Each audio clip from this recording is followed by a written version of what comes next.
Hey guys, and welcome back to Xenoblade Chronicles. And in this episode, after training up, it's finally time to enter Tephra Cave. Just kidding. You got some other crap to do first. I know, I'm such a tease. But if we walk over here and have a certain level of affinity with Rhine, we can do another heart-to-heart, enduring friendship. Let's check this out, shall we? Because we can never have too much affinity. After all, it's not the easiest thing to build up in this game. Every time we come up here, it brings back memories. Same for you, alright? Yep, we've been through a lot together, you and me. Oh yeah, you remember that time? You know that one time? When we got in that big fight? That's the one. It's easily the biggest bust-up we've ever had. In all the years I've known you, nothing else has come close. It was bad, alright. I'm just glad we made up afterwards. You know, such a big argument. I don't even remember what it was about. We were really young. It was probably just some silly kid thing. You're probably right. Hey, Shulk, do you ever think about it? Without me bringing it up, I mean. Yeah, of course I do. I think about it sometimes. If we never had that argument, I don't think we'd be friends now. Oh, it's just what I was thinking. Must have had said some pretty harsh things to each other. But it was worth it, right? That's why we're such good mates now. Yeah, it was definitely worth it. You know, it's funny how we think alike sometimes. I'd have figured you were still angry. Nah, not anymore. But you did get on my nerves a bit back then. You're just too clever, man. Got under my skin. I thought you were just a big dumb brute. Hey, guess that's what we're arguing about. Yeah, that sounds about right. But after all that fighting, we came out stronger, and we learned about each other. You know, I don't say this enough. Thanks, Rhine. I couldn't ask for a better friend. No problem, Shulk. And remember, you don't have to hold back. You can call me a big dumb brute anytime you like. I'll take it on the chin. You may be big, Ryan, but you ain't dumb, that's for true. God, I love that one. But, yeah. Getting affinity not only helps you out in battle, it also lets you view other heart-to-hearts. For instance, if we go to the menu, we're green with Shulk and Rhine, but yellow with Fiora, which kind of stinks. So viewing heart-to-hearts with her will be a little bit different. This also carries over into our battle capabilities, and come to think of it, speaking of Fiora, we should probably update her arts and also her equipment since, well, she is a party member after all, and her arts are just level 1 starting out. Luckily, she gets the AP that Rhine and Shulk gathered, and come to think of it, I should probably update her gear since, yeah, she still has her starting armor, which is not the best. What? I didn't do this on purpose. Shut up. It's great. It has great stats. I'm just... Okay, I'll come clean. I did this on purpose to showcase another aspect of Definitive Edition. While this armor, if you can even call it that, does have better stats, we might not like the appearance to show up in cutscenes and all that, so we can change the appearance of the armor inside the menu. This is only in this version of the game, and God, I love it. We don't have to deal with clown suits anymore, and you can have the more classic Fiora appeal while maintaining the HP up gems, which, man, I cannot say it enough. How nice of a quality of life change that is. But yeah, before we head into Tephra Cave, there's actually a Defense Force soldier that wants to toss us a couple quests. We're going to pick those up as always since, you know, there's really no downside. We're going in there anyways, right? And we're going to be playing as Fiora for a bit because I want to talk about her gameplay a little more in-depth as we enter Tephra Cave and face some kind of tricky enemies. Well, actually, given the level we are, we should totally be fine. And that should be the last one. Thanks a ton, dude. I appreciate the reconnaissance. So, one last time, we're going to check our quests. We got a lot. Let's get through it. Enough of this bull crap. Let's just get inside the cave already. I'm sure a couple people are saying, but no, we're doing this for a reason. I ain't no rush. The ether cylinders ain't going nowhere, right? There it is. The Brog. Look at him. Glorious HD. Dude, feels kind of nostalgic hearing the music again. What's up with this cutscene, though? Shulka's not the leader. Fiora is. There we go. It's the game will begin to talk about the enemy types and how they will actually aggro you. Some, all they gotta do is look at you. Some need to hear you, so you gotta be careful when approaching. There's different icons for them, and they're displayed on the nameplate for said foe. But on top of that, we also gain access to a new form of initiating combat, which is the lure feature once you enter Tephra Cave. It's been really nice to have versus the Magdalena, but what are you gonna do? So you don't get the initial tension when you do that, but it does allow you to bait certain enemies closer to you, which is gonna help us out, and good lord, wow, we really hurt. My god, I think we're a bit too strong for this point in the game. Then again, they're level 4, and they have the gray nameplate, and oh snap, there we go, burst tension. I wanted to talk about that more, but the fight already ended. Sometimes during battle, you will get the button press, and if you perform that correctly, you will get a boost to your tension, which is always nice. I've talked a lot about affinity and tension, and, well, there's a good reason you want to build those up as we come, I was about to say, where the crud is it? Into this area with a giant bug worm. It's kind of redundant now I think about it. Instead, let's take a little shortcut and walk around it. In Xenoblade, you can just run from fights. There's no reason to just throw your way into every single enemy that you come across, because sometimes you won't be able to take them on, and I want that item ore, but that guy might see me.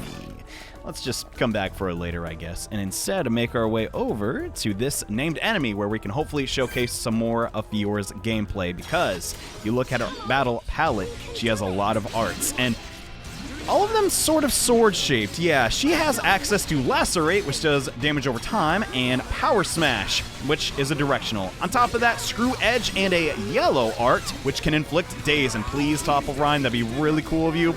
Yeah, he got it! Awesome! So, this is the break combo, as I like to call it. You inflict break, you topple, and then you can daze to further pacify the opponent.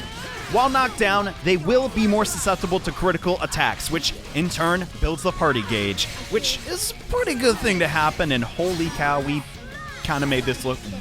What the crap, that was 1,000 damage early game. Alright, Fiora, she's kind of scary, but the gameplay of Xenoblade Chronicles is just as great as the story, and I want to do my best to sort of highlight that, because honestly, it's really fun. I don't know if it looks as fun as it is, but shoot, I freaking love it. A lot of times, though, enemies will, like right there, resist break. So even though that's our go-to combo, knocking them down with, you know, break, topple, and then daze, it's not always possible given the enemy that we fight. And that's just how things kind of go. Brogs, for whatever reason, they don't like getting knocked down. But also enemies that are flying, crap, that's not what I wanted to happen. Enemies that are flying, for instance, are very difficult to break outside of a chain attack, which if we build up real quickly, please, there we go. We'll get the tutorial for. Once you have 3 bars of the party gauge, you can start a chain attack for massive damage. Simply put, use the same color of arts to start a multiplier, and then you can get a button press to continue the chain one more time, and you can go up to 15 times if your affinity is high enough. It's pretty cool, not gonna lie. It feels really good to do a successful chain for 15 hits. It makes you feel so goddamn strong, bro, and yeah, when you're ready for a chain attack, you get this actual beam of light shooting from all your friends. It's so cool. The visuals of this game were also just... Ah, man, they just figured it out, dude. And then in Definitive Edition, the menus look so smooth. It's all just... it's all great, man. But yeah, after destroying some random brogs, we should probably get back to our main mission, which is right up ahead. We finally arrived at the Mell ruins.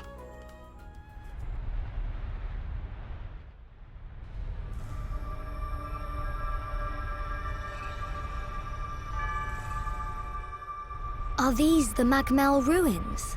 Haven't you been here before? Nope. The Defense Force often uses it for training, but I come here to do research. It's not really a place that people go. Not surprising. There are monsters around here that use Mechon parts as armor. Was this built by the Mechon? I don't think so. There's a path for people to get in. It might have been a vehicle of some kind. Like the Defense Force hover transports. A vehicle? But it's so big. It's amazing technology. I wonder what kind of people made it. I ain't got a clue. Let's keep moving. The ether cylinders are up ahead. Right.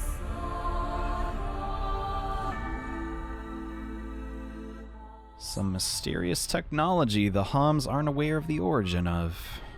Rather suspicious, but yeah, the game will introduce skip traveling. We don't have to walk all the way outside of Tephra Cave to go back to Colony 9, in case you wanted to buy a swimsuit for the summer, I guess. It's seriously so intuitive. All you gotta do is press the Y button. Boom, you're right back in Colony 9. It's amazing. Gosh, I wish even the sequel to this game had such a great menu, but I don't want to talk too much about the sequel, because it's a different game after all, but this is just the beginning. You gotta be kidding me. I was hoping we could get past you without you spotting me, but oh well, this is a great time to talk about the nameplates of enemies. Depending on the nameplate of your foe, for instance, this Buniv we just killed was blue, you will get certain buffs and debuffs. Basically, if it's gray, it's a really weak enemy. If it's blue, it's sort of weak. If it's yellow, it might be a little tough. And then red, it's really, really strong. And speaking of red, there's this door over here we can't open. That's quite the bummer, and I hope I don't mess this up. We got some lizards. Look at these little guys, and they got a big guy over there, which is the enemy we're supposed to kill. So, holy frick! I did not think that would happen that fast. All right. Oh Lord, incoming! Dump! I was hoping to kill these guys before that guy would even show up, but what are you gonna do? What I was saying was, frick, these guys are weak. It's not just the actual stats. No, we get buffs to our agility and block rate when fighting enemies of that level, and holy crap, we're gonna kill this thing so fast. I don't even think he can touch Ryan. Look at his HP. It's barely gonna drop. Actually, no, it will, because he got inflicted with bleed. Whatever, we're doing fine here. We want to hopefully get the topple off, which Ryan is unfortunately not able to do because it's off cooldown, but I want to just take the time to show you the chain attack and how much damage you can do if you have the right setup.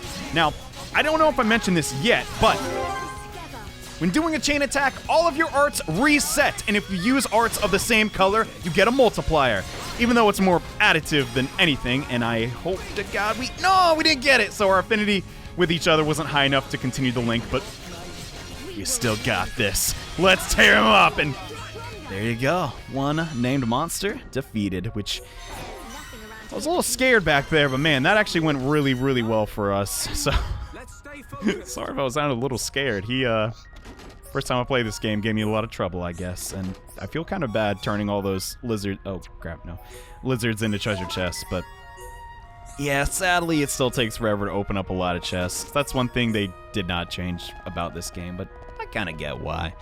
But now that that has been taken care of, there's really nothing inside Tephra Cave we can't handle. We're doing pretty good for ourselves since we've mastered the chain attack and all, but Tephra Cave is one heck of a tutorial area. I made it look really easy, but trust me, if this is your first time playing, some of the enemies in here might actually give you a hard time, but we're at the end of it. We finally reached the rear entrance of Tephra Cave, and we're right back in Colony 9, believe it or not. This will be the last location we need to fully fill up the map.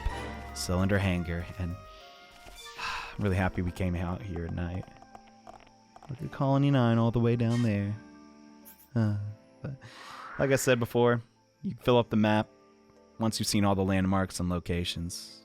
It's kind of nice. We've explored everything in this little tiny area, though, but good God, the Sarge is probably going to kill Orion if we don't get these ether cylinders soon, so we should probably get to it.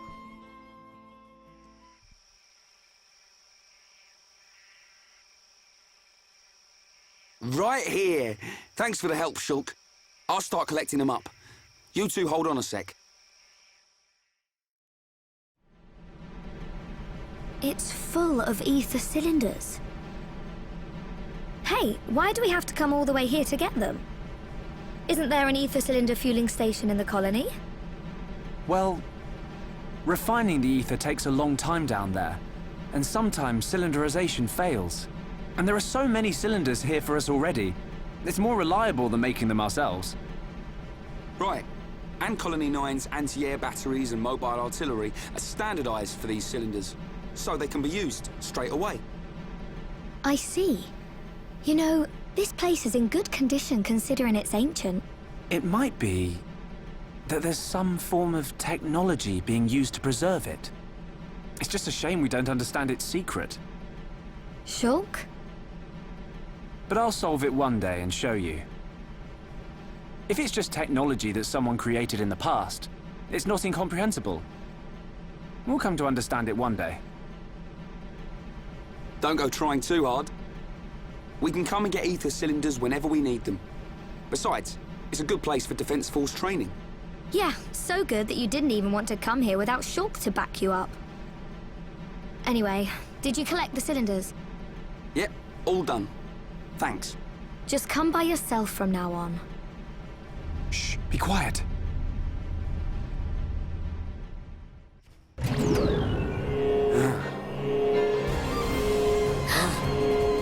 they Mechon? I don't know. But it looks like we'll have to destroy them. In that case, just leave them to me. Leave them to you? What? We got your back, man! This is introduction of the command system in Xenoblade, how you'll direct the AI, and also swapping targets. This is by no means a tough fight. I frankly cannot give you any tips for this, so we're just focused on what we do best and destroy these monsters, if you can even call them that. They're machines, but apparently not Mechon. Yet again, kind of weird, but my god, we are not even allowing them to do anything. It's mostly because, you know, we're such good friends and have affinity, but also just because, yeah, our gear's amazing for this point in the game. But a little more, and they're done. Fiora, are you okay? I'm fine. How about you? I'm alright. Thanks to you and Ryan. What on Bionis were those? I've never seen anything like them. Could they have been Mechon? No. I think they were something left by the civilization that built this vehicle. They didn't seem like Mechon to me. But why did they only show up now? I don't know. But they were probably built to protect this place. They might have been activated in response to something. But I don't think that something could have been us. Please, let's go back. I don't want to be here anymore. Me neither. And we've already got the ether cylinders. Huh? What's going on? Listen, what is that? That sound.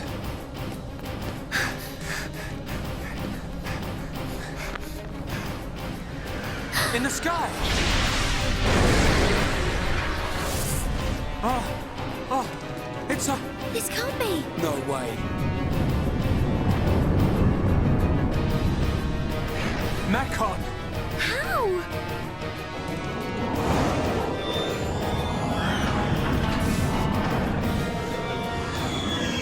Didn't my brother destroy them all a year ago? Could that defense mechanism have responded to the Mechon? Let's get back to the colony. Come on.